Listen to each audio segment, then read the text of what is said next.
Good Monday morning to you. BWI is live, and we've got some fun stuff coming up. I got my Lumberjack shirt on because we're going to Wisconsin. There's a lot going on for the Nittany Lions in the great state of Wisconsin, and our experts are joining us in just a minute to break all of that down. But of course, we're here live, so we want to hear from you. The chat is open. If you want to throw in some comments, you want to throw in some questions, we'll be taking those throughout the show. I'm Thomas Frank Carr, and I'm joined by industry experts. These are the leaders in Penn State recruiting information, Sean Fitz and Ryan Snyder of Blue White Illustrated. Gentlemen, good morning. Fitz, we were just talking about early this morning getting a surprise tweet, not the way we were expecting to start the day. 7:55, got the kids out the door, was waiting to get the wife out the door, and all of a sudden James Franklin comes calling. So that was fun. It's not a problem. Like, we get surprise commitments all the time. This one was not, I'll say problem. He was supposed to announce May 1st. Like, we're prepping for that. We've got a week to do that. We've got time to get our picks in if we need to do that. Wisconsin just offered on Friday. You think he got a little bit of a gap there. So, you make some calls and he apparently wanted to get it done. Visited Oklahoma this weekend. I haven't said the kid's name yet. Garrett Sexton. If you're just joining us and you missed everything else this morning, committed to Penn State early this morning. Went to Oklahoma this weekend. As I said, got the Wisconsin offer at the end of last week. So a commitment video that we were expecting to do in a week, we get to do it today instead. So good times all around. Got our Monday morning started with a jolt and some coffee, and still working off of the ramifications of both. We will get into the disparity you see here on the YouTube channel, the industry ranking versus the On3 ranking, in just a little bit. But Ryan, I'm coming to you because you just moments ago put up a story, BlueWhiteIllustrated.com. For insiders, they can read that. If you're not an insider, by the way, join us. You get all the inside information, all the conversations, all the comments for $29.99 from now to the start of football season. So, Ryan, what was your conversation and what was everything like talking to Garrett today? Got you muted, bud. Oh, I'm muted. No, that was my bad. That was my bad. That one was on me. I'm all over the place this morning. Just so you guys know, I am all over the place this morning. So, Sean, you might have to carry me a little bit here. Can't wait. Anyway, this is a long time coming. And by a long time, I mean, like, what, a couple weeks, 3 weeks. Obviously visits March 30th. And really that visit just kind of set the tone. He had that Oklahoma visit this weekend, but a lot of people felt that this was going to be a Penn State commitment at some point, whether that's today or May 1 or whatever it may be. But just Penn State set the tone here. Great relationship with the coaching staff. I think that was a big part of it. He opened up a little bit about the players that he got to meet and kind of how they impacted some things. And now he's getting to know the committed guys as well. So this is a player for Phil Trautwein who really rocketed up the board. I mean, this isn't, we look at offers that are a little more recent compared to the guys who were offered last summer into the fall. And you always think, these are the plan B guy, right? Like, that's kind of the phrase that fans use, just because they weren't one of the first offers. That's not the case here at all. This was a player who was playing quarterback over a year ago as a sophomore. He plays offensive tackle for the first time this year. And really, once the film kind of got out there and schools really took notice in January, he's rocketed up a lot of schools' boards. So Penn State beats out Iowa. They beat out Minnesota. They beat out Oklahoma. Of course, he did get that late Wisconsin offer. Was surprised Wisconsin took the time that they did, honestly. I don't know if it was the size or they wanted to see him in camp. Those are kind of the two things that, we've heard through the grapevine and hey, I mean, schools do that all the time. They want to gather as much information as possible. But look, he's verified at 6'6", right? I mean, has a reach that's probably longer than my body. I mean, Jesus Christ, he's huge. So he's huge. Yeah. So, I mean, I just, when you look at the frame and you look at the information we had, there's no real concerns about whether he can add on weight, right? He's at like 245-ish right now. He can easily get up to 280 or so. So was surprised it took Wisconsin as long as it did, but that's Penn State's gain. Not that Wisconsin would have won out if they offered earlier. I think Penn State certainly, just won out from a relationship perspective here. But Phil Trautwein's incredibly happy to have him. And hey, by the way, from an 0-3 perspective, he's now the third rated player in this class. Yeah, this is a big move. I'm going to throw this up here for just a second again because I do want to get back to this. The disparity between the industry ranking and the on-3 ranking, where he's 115 and the 13th offensive tackle in the nation versus 27 and 427 in the industry ranking. That is just there needs to be an update by everyone else, right? Fitz, this is not necessarily that there's as much of a split opinion as there is. His film is new, his position is new, and this is going to take a little bit of time to catch up. This should even out, I imagine, because watching his film, I'm in love. You give me length and you give me athleticism like that at the left tackle position, and that to me screams a guy who I think is properly rated by On3. Or do you agree with that, or is there some sort of disconnect about Sexton?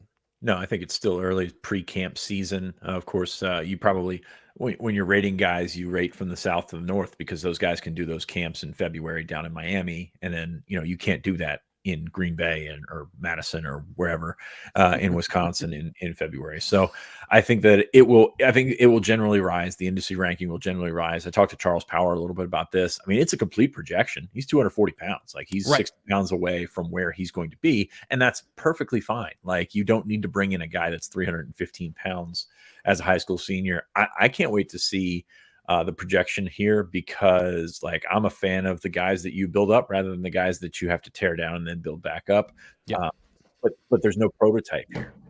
You can have success with a guy that's 300 pounds when he's a senior. You can have success with one of those like typical MAC guys that they take at 230 pounds, they turn him into an offensive tackle. So there's no like generic formula to produce a high level offensive tackle, but you look at the feet, you look at the athleticism. He's got both of those guys, very active blocking. Also, a guy that really doesn't look like he knows what he's doing yet. And I say that in an endearing way because he's going to continue to learn how to set, how to block, all that kind of stuff. And that's what's exciting when you talk about projecting this guy in the long run. So I'm really interested to see the next couple of years of his transformation. As Ryan wrote I think a year ago, he's about 185 pounds. So it's kind of the same jump that I made from 185 to 220 or 240. I'm sure he looks exactly the same. And he probably did it slightly different, but here's where he's at right now. So I'm excited to see all these little boxes that we've checked with Garrett Sexton because he looks like he has he looks like he could be a top level offensive tackle. Again, if you're looking for a finished product, this is not it. If you're looking for a guy to come in and play right away, this is not it. He's going to take a year or two, continue to develop, and it's about how he keeps that athleticism and he keeps those feet playing at 290, 300 pounds. I agree with you, and I like those late developing athletes because I think it does give them the opportunity, gives them the chance to really solidify some of those movement skills, and then add the weight on in a more, I don't know if you call it natural way to be 300 pounds, but more natural than having all that weight early on in your life. The other thing that I watched a little bit of his high school film today, and I think it's a pretty good offensive system. That he, despite not knowing how to play the position specifically, he does seem to be aware of what he's supposed to be doing.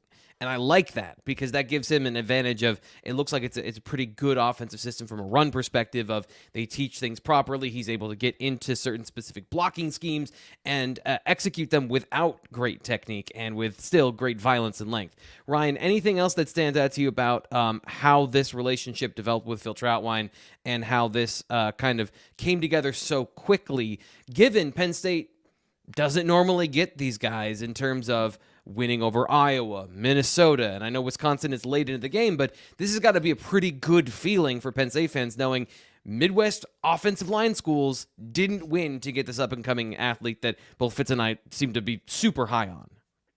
Yeah, just consistency, man. That's really, and that's the name of the game for so many Penn State commitments. Not that other schools weren't consistent on him, but Penn State is every other day, talking to these guys. And I think that was a big part of it. And then it's not just Trautwein, it's Franklin, It's really the entire offensive staff. I mean, they did a group call last night with pretty much I don't know every single person that was on it, but it wasn't just Trautwein and Franklin. It's a group recruitment, and that's how it always is at Penn State. So I think that was just a big part of it. And then when you get on campus, you set the bar incredibly high. I'll also add the business school perspective. He wants to major in business, and as we've seen so many times with engineering majors, with business majors, schools that Penn State really excels at, or majors that Penn State really excels at. That always plays a big role as well. So I also just realized I had my sunglasses on my head. So yeah, you wear your sunglasses it's been one of those at night mornings. and in the morning. Just when I'm taking my kids to daycare and then running downstairs to type up another story. I'm going for the Greg Pickle look.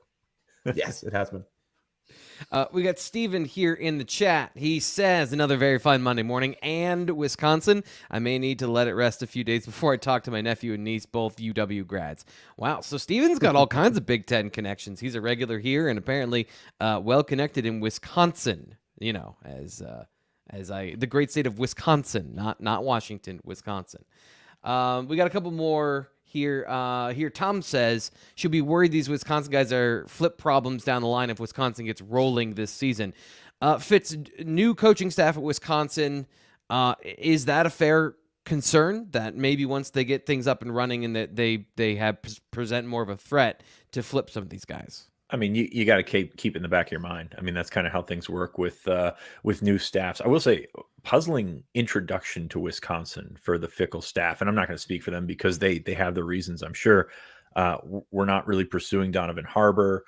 They just offered Sexton on Friday, and I mean, it's not like they don't know about him. They've got a commitment from his teammate that is also in the 2024 class, and then mixed reviews on whether or not they're going after Corey Smith, who's going to announce on Friday, and Penn State leads on the on 3 RPM. So very, I don't want to say question. Like I said, I don't want to speak for them because if the situation was flipped, I'm sure we'd have more information on why they're not going after these guys. But just it runs counterintuitive to what we've seen with new staff. Sometimes when a new staff comes in, you want to endear yourself to the in-state schools. You want to flesh out those relationships and things like that. So maybe you expand your borders a little bit in terms of what you do to take a prospect from the state. And it seems like they've gone in the opposite direction, which is, it's different. It's a different approach. So we will see if that works or not. And maybe it's just a situation where they've done their evaluations. They are hardlining their evaluations and they're fine with,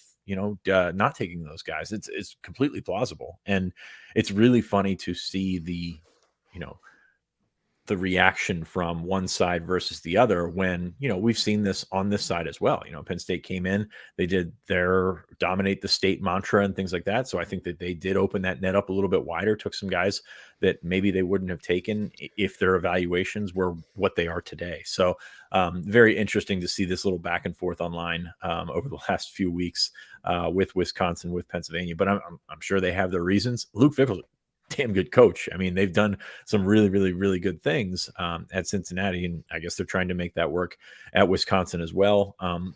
What's interesting to me, and we're off of Sexton here a little bit, is you've got Catholic Memorial, which is where Donovan Harbour and Corey Smith are. You've also got Owen Strebig, who is a 2025 who looks very, very good, visited Penn State in the spring. So what does that do for the relationship there? Does that open the door up for a little for other schools to sneak in there? So just little things that you wonder how it's going to impact how they do business down the line.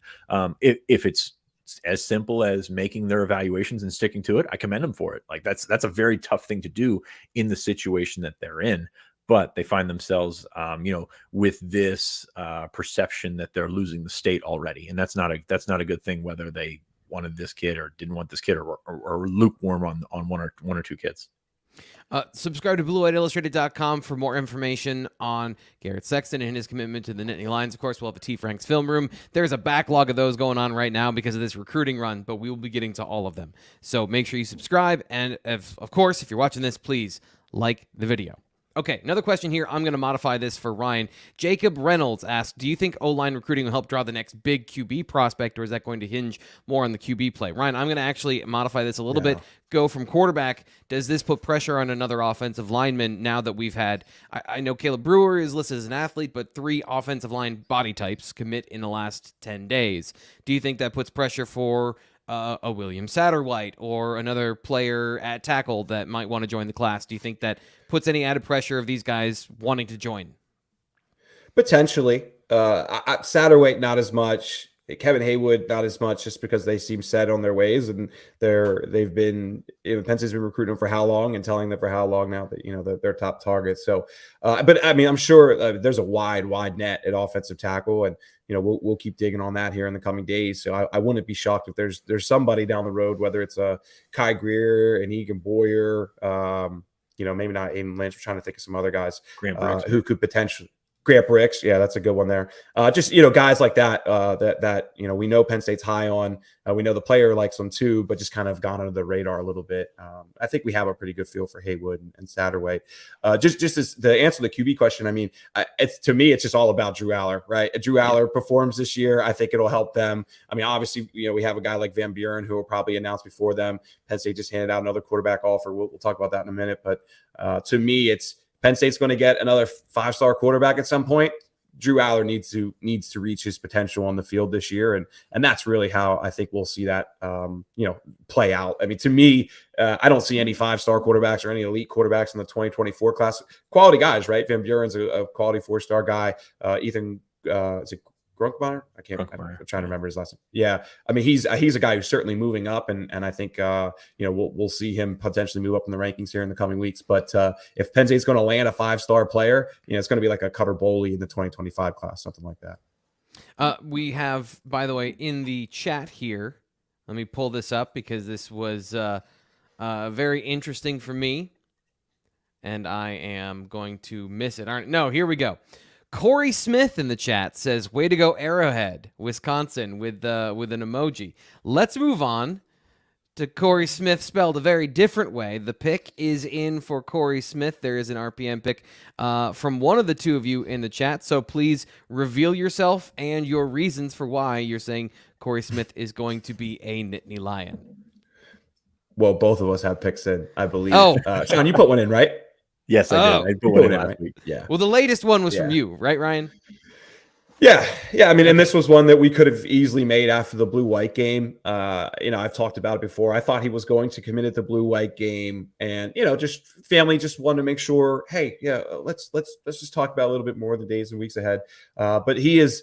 I think Donovan Harbour is a Nittany Lion because Corey Smith's going to be a Nittany Lion. I think that friendship there has had a big impact on Harbour committing. Harbour decided not to waste any time, and I expect Corey Smith to be a Nittany Lion here in the days ahead. He's been pretty high on Jaywan Sider's board. There's just like it wide receiver and offensive tackle. I feel like Sider's handed out a ton of offers, and that's kind of gotten narrowed down to a handful of guys. Of course, Quentin Martin's already committed, but man, he love his jump cuts. I saw everybody talking about the jump cuts on the board this week. Lots to like there. I mean, I'd be that is the deepest cut of inside jokes on the Blue White Illustrated message board. It is. So, I mean, obviously, Corey's a guy I got to watch more film on and kind of learn more about. It's been such rapid fire here lately that we're just trying to figure out who's visiting and who's committing. And then, as far as kind of evaluating those players, we'll get to that when things slow down, if things ever seem to slow down. But this looks good for Penn State. I think Sean and I are both on the same page. He should be a Nittany Lion on Friday. Fitz, Corey Smith, there's a lot of tools here. It's interesting because watching the film and watching a little bit of him in games, you see so many good things you like, but there's not one defining trait. Katron Allen, his vision, his balance. Nick Singleton, his speed. Other guys that we've commented on before. It seems like they have a specific skill set, and Corey just seems very well-rounded. What is it about him, do you think, that kind of sets him apart as the guy that Penn State is after now that they have Quentin Martin on board as that athlete/running back? Well, it's funny because we list Quentin Martin as an athlete / running back, and that's kind of what Corey Smith is on the flip side. He's a guy that you could probably put in the slot. You can move him around, catch passes, do things like that, work him out of the backfield. Kind of similar to Cameron Wallace in this last class. I like the you just kind of does everything right, and you like those guys. You like the build. He's going to continue to build up, maybe in a Devin Ford mold or what we thought Devin Ford could be. So that's where I'm looking with Corey Smith. Kind of just does it all really, really well. I don't think he's going to come out and run a 4.25 or run a 4.3 or anything like that. But that's he's fast enough to get it done. Mm-hmm. So I'm very curious to see how he grows. The Devin Ford comparison is kind of one that I like to stay away from because of how it turned out with Devin. But Devin was a fantastic high school player. Like, you put him anywhere. They played him in the slot. They played him wide out as a senior. So, like, you can put him anywhere. I think you can do that with Corey Smith. Very, very versatile guy. Compliment to the room. Does a really nice job. And I think that, as Penn State continues to diversify its running back room, you've got different backs in Katron and Singleton. You've got different backs in, I think you've got different backs in London Montgomery and Cameron Wallace. It's tough to say because London missed his entire senior season. Now you've got different styles in Quentin Martin and Corey Smith, if Corey Smith does indeed jump on board. So I think it would be a good pickup for Penn State. I think it's a very interesting run in Wisconsin. And they've done a nice job with establishing a pipeline in a spot where they really haven't gotten much. I mean, Jerry Cross came in, Robert Windsor a few years ago. It's been interesting to see that all flood at once, and to coincide with a coaching change in state, and not a coaching change in state where you have a reputation. Like when Paul Chris went there, like, nobody was scared because they didn't have that reputation as, like, recruiters. Fickle's got a reputation as a recruiter, developer, all that kind of stuff. So it's kind of mind-boggling when you take a look at it, but Penn State making the most of it and doing a really good job of getting those guys to campus. Smith has visited twice. Sexton came in for a 2-day visit at the end of March, and that seemingly was enough to get him over the board. Harbour came in for a spring game, and that was pretty much it. Like, that's how they've made a quick impression on these guys from Wisconsin. I would say that it's a pretty good sign that his mom, for all of you listening on the replay on our YouTube, on the podcast side, that Corey Smith from earlier is in fact Corey's mom, Corey Smith spelled with an I-E. So pretty good sign. I do like, there's one thing I want to add. We'll do a full T. Frank's film room when the time comes, if the time comes. But making players miss. That is the number one job of the running back, making the safety miss and getting extra yardage. For as good as they've been, I think Penn State's running backs, even the ones on the roster right now, one thing that they need to prove is that they need to make people miss and get yards after they do so. Katron Allen was good at that last year. Sometimes maybe didn't have the explosiveness to get all of those yards, and Nick Singleton could explode past guys and make a miss by just running past them, but still needs to work on breaking tackles and getting those extra yards. Corey looks like he's a guy that has a number of skills in his tool belt to break tackles and get yards after the play. And that's an invaluable skill no matter how fast you are, no matter how big you are. It's kind of one of those innate things that that running backs have and some of them struggle with. So we'll talk about him a little bit more as that story progresses. But another big one for Penn State fans, we talked about quarterback a little bit earlier. We've talked about Michael Van Buren several times. So he's released his top 3. Ryan, what's your read on this situation heading into official visit season? Yeah, very interesting one because he's going back to Oregon, I think, this upcoming weekend. So this one, Sean and I didn't put picks into this one. Once he, opened up about committing, what was it, July 8th, Sean? July Is that the 8th, commitment date? I think it is. Yeah. And, obviously we learned he was on campus for a surprise visit that Sean happened to stumble upon. And, right after that, right, everyone's like, oh, what's he up here for? Is he filming a commitment? What's this all about? And, since then he's gone to Oregon and he's about to go back to Oregon. So that certainly grabs my attention. And then last night, is it Boga, Sean? The other quarterback? Quarterback from Arizona. Yeah, Boga. Yeah. And this has been coming.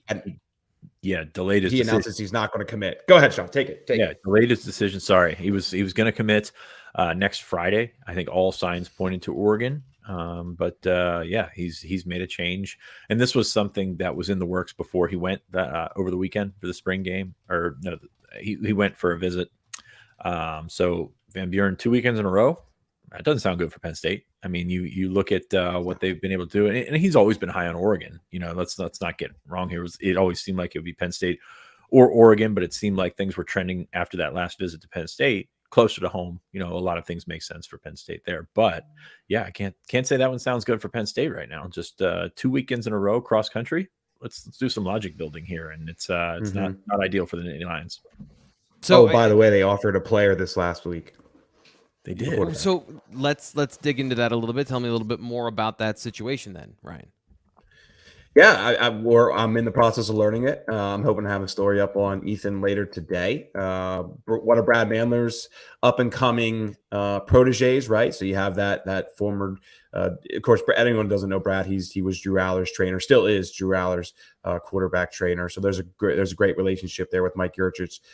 Penn State offering him last week certainly grabs my attention, but I don't want to overthink it either, because we've always expected them to potentially take 2 quarterbacks. It's just the timing of it is very interesting. Now, also, he was maybe the first quarterback that Yurchich went to see throw during the spring evaluation period. I'm not sure if there was 1 or 2 others out there, but I know he was absolutely one of the first. He's the first to get an offer right out of it too. And the other thing I'll add with Ethan, he has been on campus multiple times. He camped with Penn State twice. Also took a spring visit last year. So there is a relationship there, maybe just compared to some other guys that'll pop up later on. But 6'2", 190 from Olatangi, which is I think there's multiple Olatangis, I believe, like high schools throughout the Columbus area there.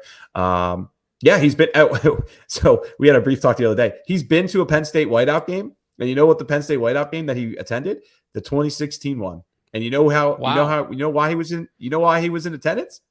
Ohio State, which I found very interesting. Not that matters at any point in recruiting anymore, but I found that intriguing. Was he 11 at the time? Columbus.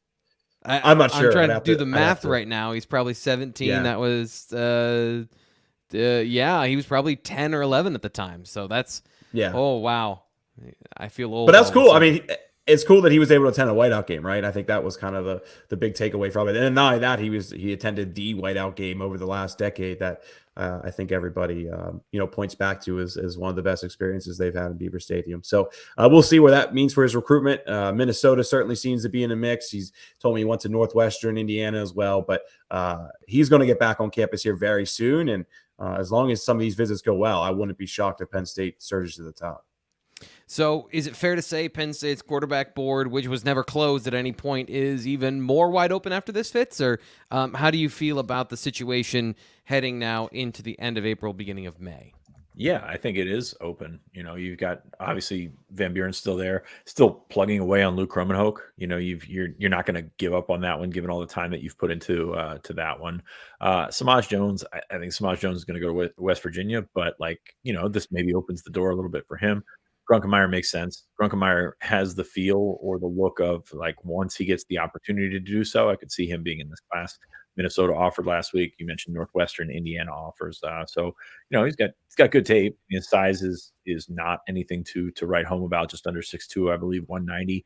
Good arm, but they're going to trust Brad on this one. Mike really, really feels strongly that he does a good job training up his guys.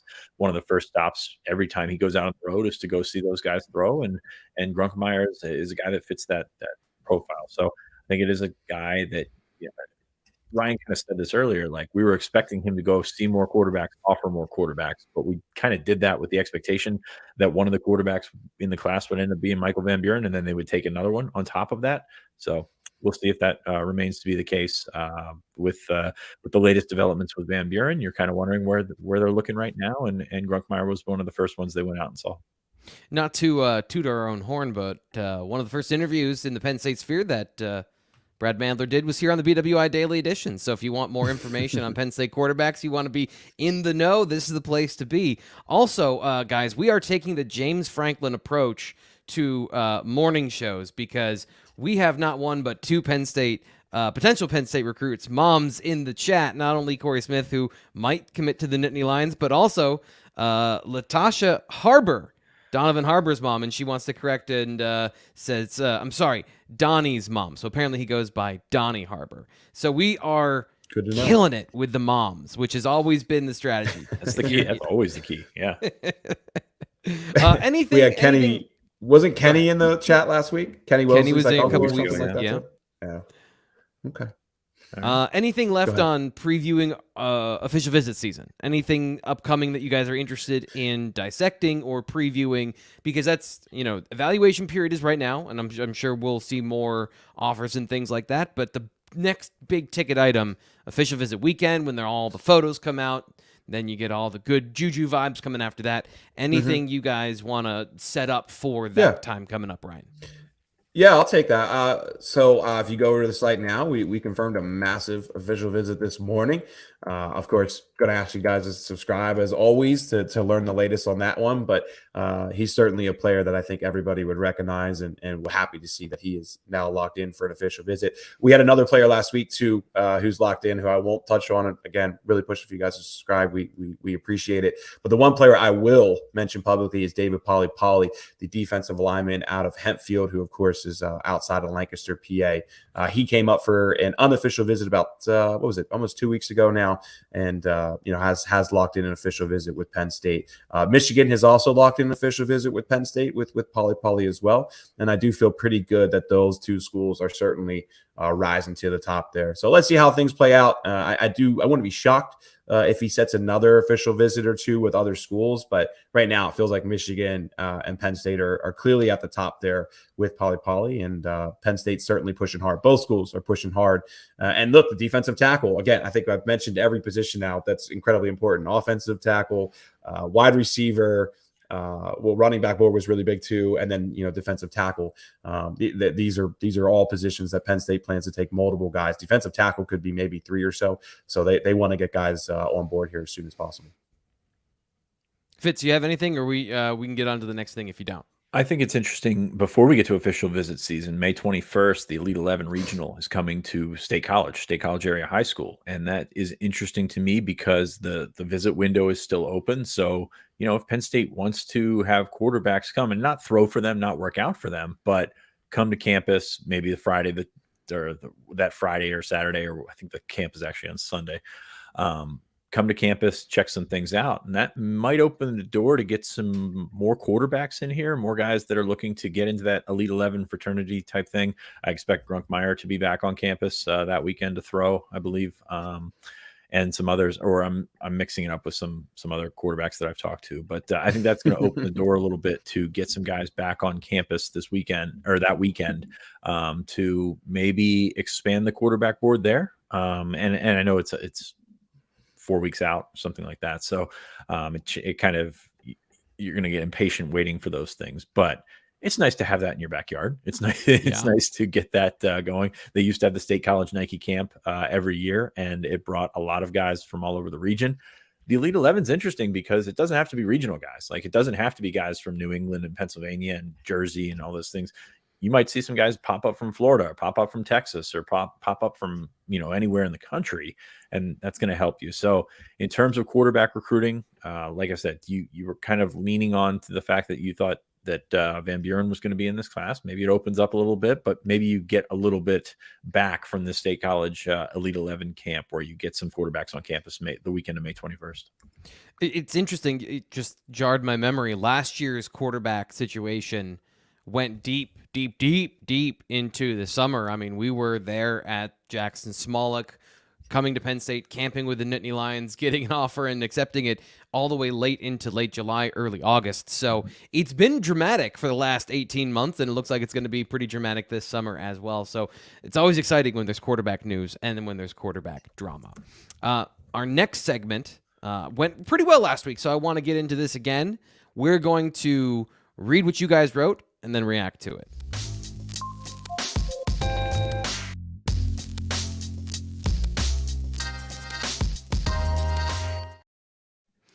So all the players we're going to talk about here, Fitz and Ryan have written already about it, bluewhiteillustrated.com, part of our premium access stuff. So we're going to take bits and pieces of that. We're not going to give you everything here, but we are going to talk about these players. We're going to, get a little bit deeper on some of these things, maybe add a little bit of context that maybe wasn't in the article, have a conversation about some of these players. So I'm going to sit back and I'm going to let you guys take a look at who you want to talk about first, and which players, and kind of you guys can direct this part of the conversation. I'll just sit back and kind of fiddle with stuff over here on the side. So Ryan, if you want to take it away, and as our second host, you can lead the conversation here.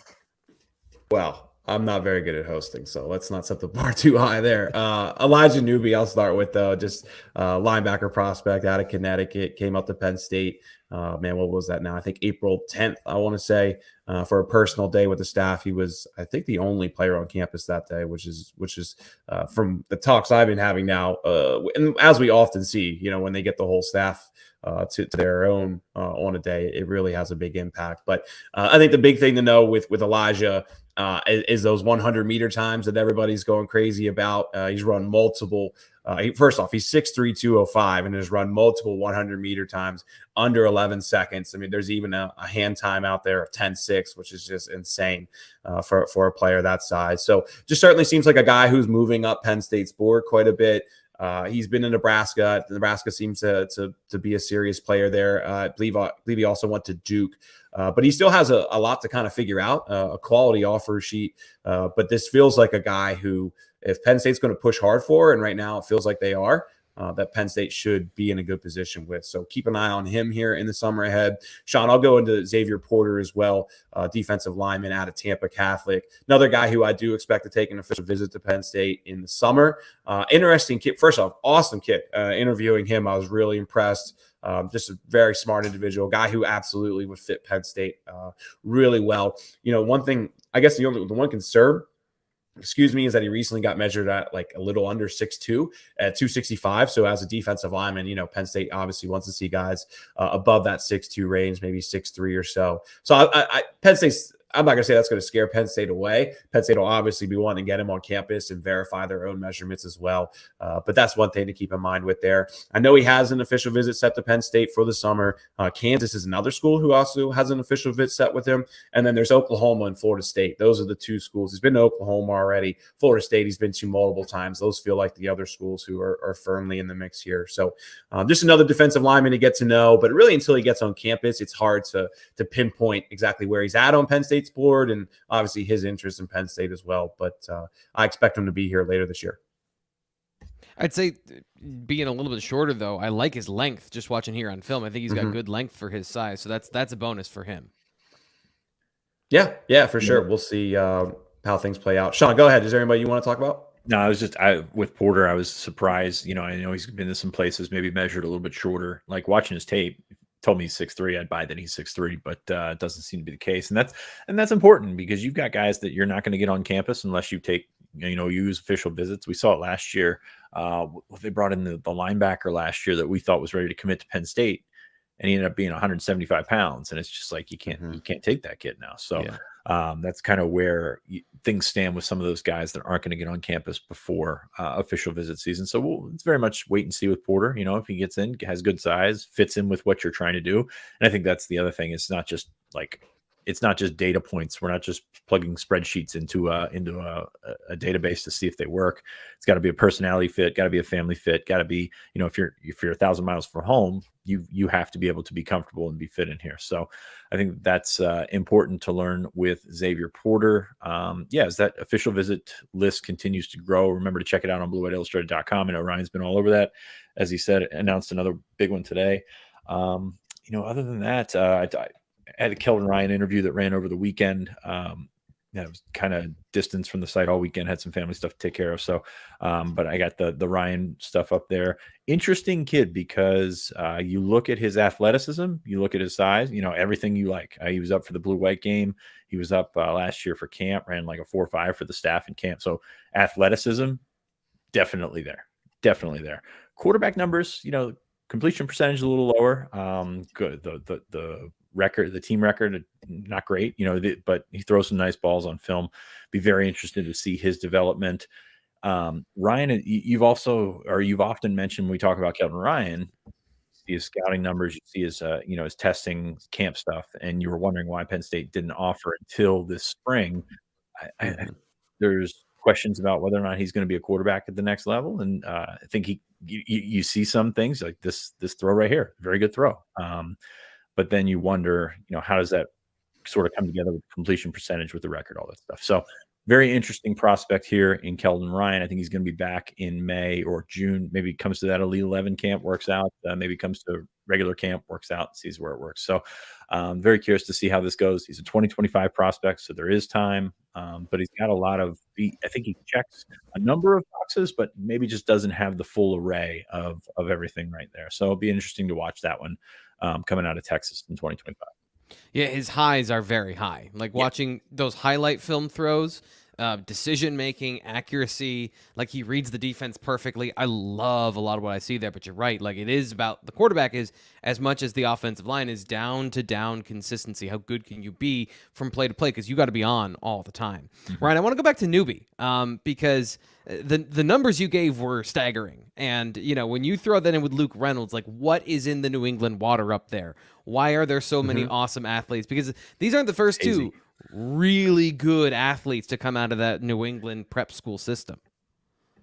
I think the New England prep school system is getting better. Would you agree with that, Sean? I mean, just compared to 5, 6, 7 years ago, I think they are becoming a more attractive option. Obviously, you have the Smith twins. They came from Kentucky. I mean, I don't think Penn State's going to be in the mix with them a whole lot, but I just think that they are becoming a more attractive option to not just guys Maryland to Ohio. You know, it kind of was guys already in that area.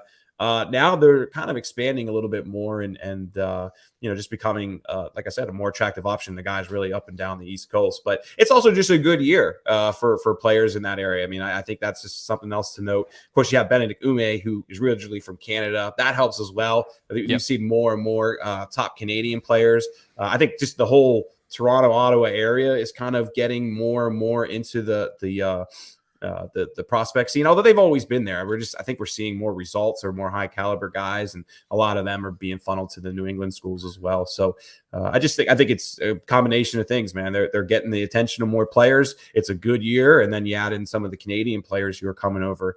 That's why you're seeing an uptick in more talent at those schools.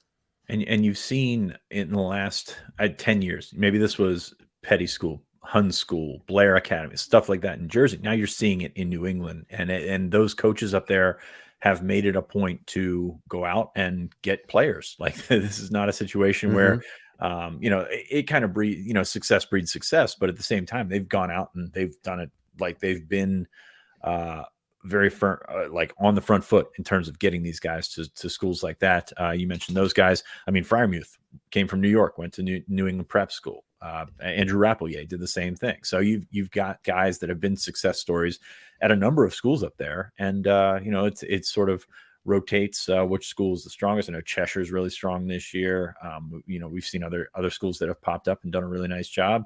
And you know, you continue to see that, and they've done a nice job. I don't want to use the R word in terms of like how they get those kids there, but like kids are now seeing that as a potential destination, and coaches are pushing hard to get them there, and it's legal to do so. So we will see what happens in the New England prep school. I know Doan wrote about it last a week or two ago, and things are just like on the uptick there, and it's good coaching, good development, things like that. And, you know, it's convenient for Penn State to keep getting those kids down.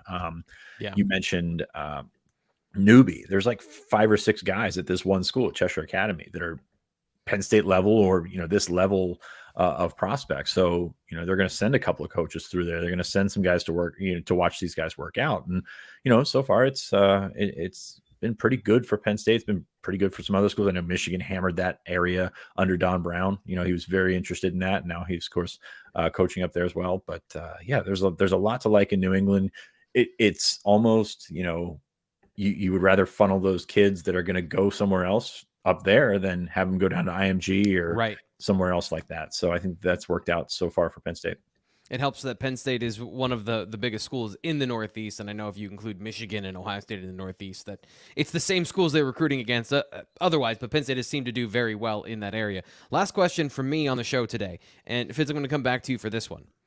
Xavier Porter, and we mentioned, seems like he had good length, seems like he's pretty big on film, but if he is, you know, 6'1"-ish, maybe he's 285 pounds-ish, when he's you know, fully done growing, and is he too close in kind of timeline to Zane Durant? And I know that you can take as many exceptions as you want to the rule, but eventually you probably don't want to stack those guys. So does that enter your kind of process of information when it comes to Porter and his size, given that Penn State already has one of those guys that's a unique athlete on the defensive line? And is that a fair comparison? First, I mean, it didn't until just this second.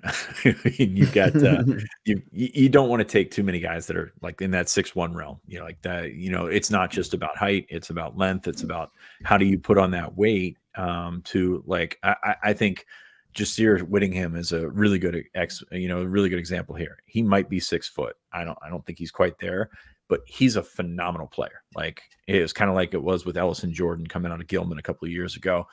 Phenomenal player. So like you can take exceptions, and you would love for Zane Durant to be like the exception like that you base this on, but you can't take too many of those guys. And that's unfortunate because it kind of whittles down your board. And then all of a sudden you find yourself, scrapping at the end for a guy or something like that, that maybe fits those same parameters. And, you can talk yourself out of it at this point, maybe have to talk yourself back into it at the end. It's so tough because defensive tackle, you can't really project those guys unless they're kind of no-brainers, and sometimes even the no-brainers don't hit. So I think that's right. What you're looking at. But like you would rather miss big at that position. So you go down the list, and you've got of course Jared Smith, Jordan Thomas, T.A. Cunningham, interior guy that's 6'6". Nigel Smith was just on campus at 6'4". Benedict Ume, those guys that are maybe like 250 pounds right now, but also 6'4", 6'5". Like you project more from that angle, and that's what you're going to prefer, because like in 3 years when Michigan's trying to run the ball down your throat, you would rather have that guy taking up more space at 6'5", 320 pounds or 315 pounds that can move than a guy that's 6'1". So it's an inexact science, but if you're going to take too many of one side, you got to take too many of the bigger guys. And that's, it kind of is what it is at that point. And I love his hand usage in that highlight video. He knows how to defeat blocks, and that reminded me just a little bit of Durant, which is why the question kind of came up. Ryan, anything from you? Do you want to end the show? Any nugget? Anything interesting, or do you want to just get out of here? He's just a busy morning. Yeah.